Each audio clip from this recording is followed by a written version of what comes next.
जय श्री राधे कृष्णा। आप सभी का आपके YouTube चैनल प्यारे कान्हा जी में बहुत बहुत स्वागत है। आज की इस पावन कथा में हम सुनेंगे माँ संतोषी माता की अद्भुत व्रत कथा। से सुनने मात्र से ही जीवन के सारे दुख, कलेश, गरीबी और परेशानियां दूर होने लगती हैं। कहा जाता है कि जो भक्त सच्चे मन से लगातार 16 शुक्रवार तक माँ संतोषी का व्रत रखता है, उसकी हर मनोकामना माँ अवश्य पूरी करती हैं। तो आइए दोस्तों, पूरी श्रद्धा और भक्ति के साथ सुनते हैं माँ संतोषी माता व्रत कथा। बहुत समय पहले की बात है, एक गांव में एक वृद्धा अपने 7 बेटों के साथ रहती थी। सातों बेटों में से 6 बेटे बहुत कमाते थे और घर का सारा खर्चा चलाते थे, लेकिन सबसे छोटा बेटा, जिसका नाम रामू था, सीधा साधा और भोला भाला था। वह ज़्यादा पढ़ा लिखा नहीं था और कोई काम भी ठीक से नहीं कर पाता था। उसकी माँ और बड़े भाई हमेशा उसका अपमान करते थे। उसे घर में बचा खुचा खाना दे दिया जाता था। रामू की भाभियां भी उसे ताने देती थी, लेकिन रामू की पत्नी सावित्री बहुत संस्कारी और पतिव्रता स्त्री थी। वह अपने पति से बहुत प्रेम करती और हर परिस्थिति में उसका साथ देती थी।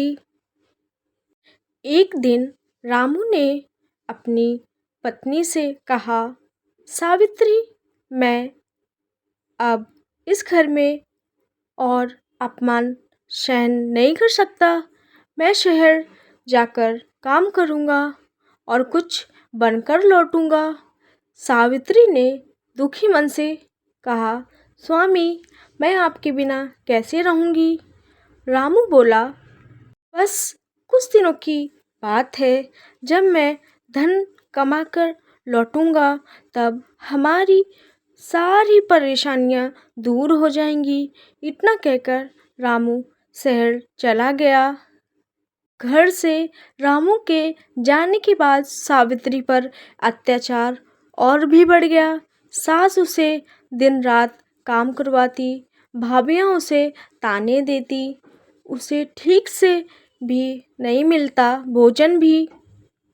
कभी सूखी रोटी तो कभी झूठा भोजन दे दिया जाता था। फिर भी वह चुपचाप सब सहन कर रही थी। एक दिन वह जंगल में लकड़ियाँ लेने गई। वहाँ उसने कुछ स्त्रियों को पूजा करते हुए देखा। सावित्री ने पूछा, बहनों, आप किस देवी की पूजा कर रही हैं? एक स्त्री बोली, हम तो माँ संतोषी माता का व्रत करते हैं।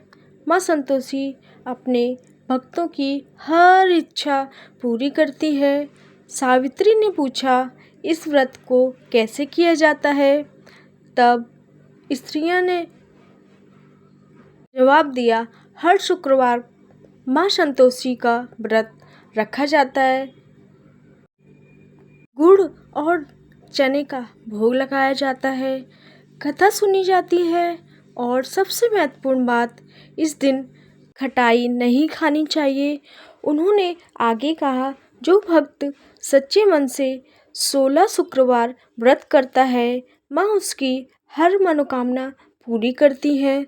सावित्री के मन में आशा की किरण जागी। उसने उसी दिन से माँ संतोषी का व्रत शुरू कर दिया।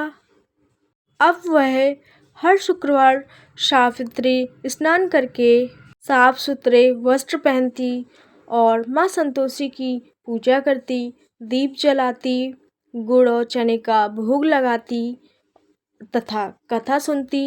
धीरे धीरे माँ की कृपा होने लगी।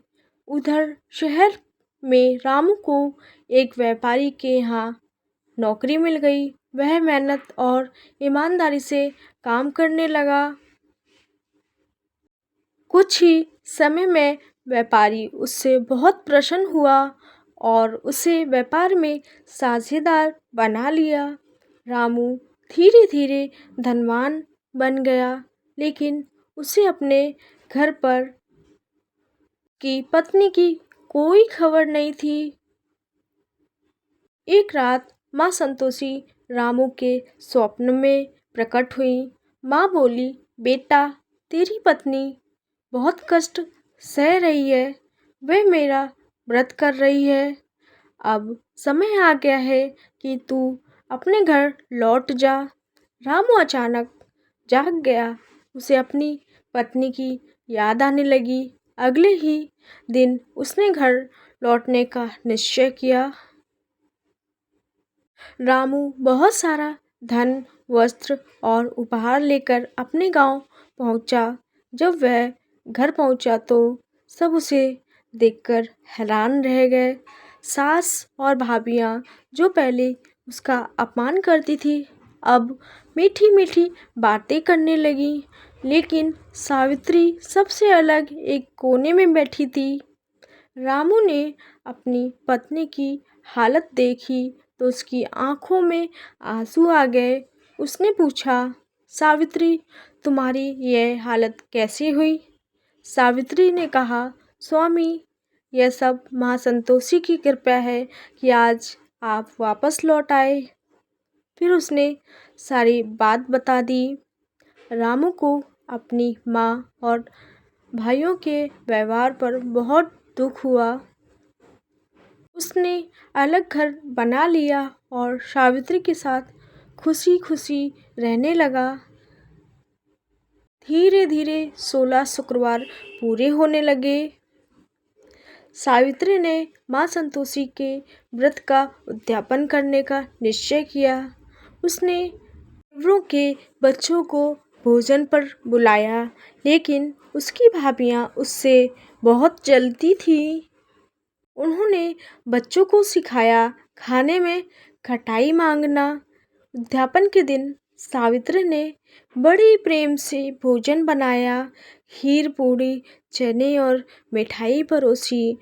जब बच्चे खाने लगे तो बोले, हमें खटाई चाहिए, हमें खटाई चाहिए। सावित्री ने कहा, बेटा, आज खटाई नहीं खाई जाती। लेकिन बच्चे जिद करने लगे। तब बच्चों ने पैसे लेकर इमली खरीद ली और खा ली। संतोषी इससे नाराज हो गई, क्योंकि व्रत का नियम टूट गया था। कुछ ही दिन बाद रामू का सारा व्यापार ठप हो गया। घर में फिर गरीबी आ गई। रामू को झूठे आरोप में जेल जाना पड़ा। सावित्री फिर दुखी रहने लगी। वह रोती हुई माँ संतोषी के मंदिर पहुंची और बोली, हे माँ, मुझसे कौन सी भूल हो गई है? तब माँ प्रकट हुई और बोली, बेटी, तेरे उद्यापन में खटाई खाई गई थी, इसी कारण व्रत भंग हो गया। सावित्री रोते हुए बोली, माँ, मुझे क्षमा कर दो, मैं फिर से पूरी श्रद्धा से व्रत करूँगी। माँ ने कहा, जो भक्त सच्चे मन से पश्चाताप करता है, मैं उसे अवश्य क्षमा करती हूँ। सावित्री ने दोबारा शुक्रवार का व्रत शुरू किया। अब वह और भी ज़्यादा श्रद्धा से पूजा करने लगी। कुछ ही दिन में चमत्कार होने लगा। रामू जेल से मुक्त हो गया। उसका व्यापार फिर से चल पड़ा। घर में सुख समृद्धि लौट आई। अब पूरा परिवार माँ संतोषी की महिमा मनाने लगा। एक शुक्रवार सावित्री ने बहुत भक्ति से पूजा की। तभी अचानक घर में दिव्य प्रकाश फैल गया। माँ संतोषी स्वयं प्रकट हुई। उनके हाथ में तलवार और त्रिशूल था। चेहरे पे अद्भुत तेज था। सावित्री और रामू ने माँ के चरणों में गिरकर प्रणाम किया। माँ बोली, बेटी, तूने सच्चे मन से मेरा व्रत किया। मैं तुझसे बहुत प्रसन्न हूँ। तेरे घर में कभी दुख नहीं आएगा। इसके बाद माँ अदृश्य हो गई। उसी दिन से रामू और सावित्री सुखपूर्वक जीवन बिताने लगे। दोस्तों, अब हम जानते हैं व्रत विधि। शुक्रवार के दिन सुबह स्नान करें, साफ कपड़े पहने, माँ संतोषी की तस्वीर या मूर्ति स्थापित करें, एक कलश रखें, गुड़ और चने का भोग लगाएं, घी का दीपक जलाएं, व्रत कथा सुनें, माता की आरती करें, प्रसाद बांटें। इसी दिन खटाई बिल्कुल ना खाएं। तो भक्तों, यह थी माँ संतोषी माता की चमत्कारी व्रत कथा। यदि आप भी माँ संतोषी की कृपा पाना चाहते हैं तो सच्चे मन से शुक्रवार का व्रत करें और माता का नाम जाप करें। तो आशा करती हूँ कि ये जानकारी आप सबको अच्छी लगी होगी।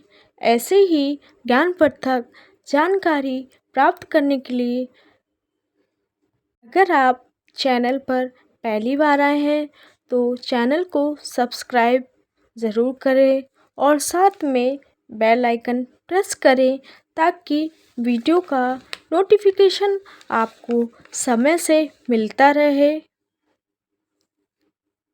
बोलो संतोषी माता की जय। अगर आपको यह कथा पसंद आई हो तो वीडियो को लाइक करें, शेयर करें और हमारे चैनल को ज़रूर सब्सक्राइब करें। धन्यवाद। जय माता दी। राधे राधे।